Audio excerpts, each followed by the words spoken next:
want to introduce you now to a very special person, Colonel Larry Nicholson, who means so much to the U.S. Marines here. Nice to see you, and what a story you have to tell. Thanks, Bill.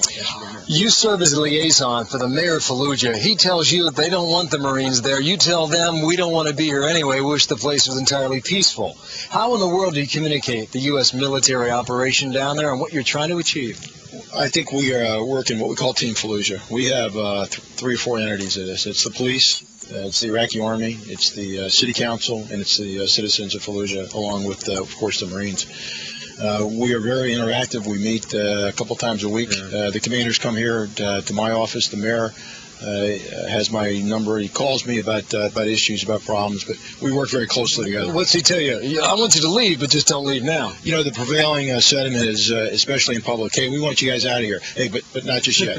just hang on a little longer. We got some more work to do. I want to talk about you for a moment here. Your first day at Camp Fallujah, you were having computer problems, and you asked a colleague of yours, Colonel Kevin Shea, to come in and fix it. You literally got up out of your chair, turned to your right, and a rocket came through the wall and killed Colonel Shea. You left Iraq for 2 months, you had major rehabilitation on your left shoulder, and now you're back here to finish the fight. How in the world do you make that happen?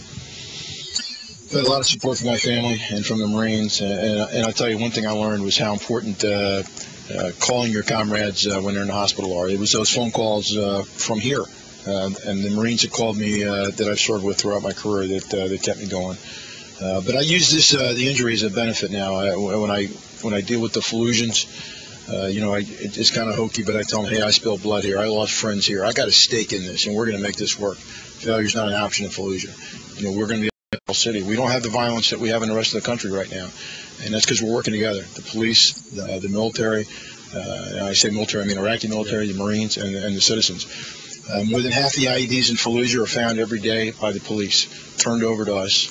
That certainly is good news. So it is good. I think we're making great progress. You've got a son in theater, too. What's his name?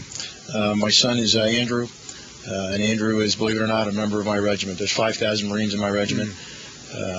Didn't start out that way. He went to the East Coast to kind of get away from Dad, but he is here in the Fallujah area, and he's only got a few more weeks. Best of luck to you.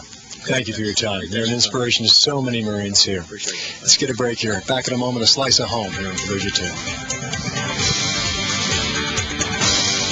2. This is one way to find out what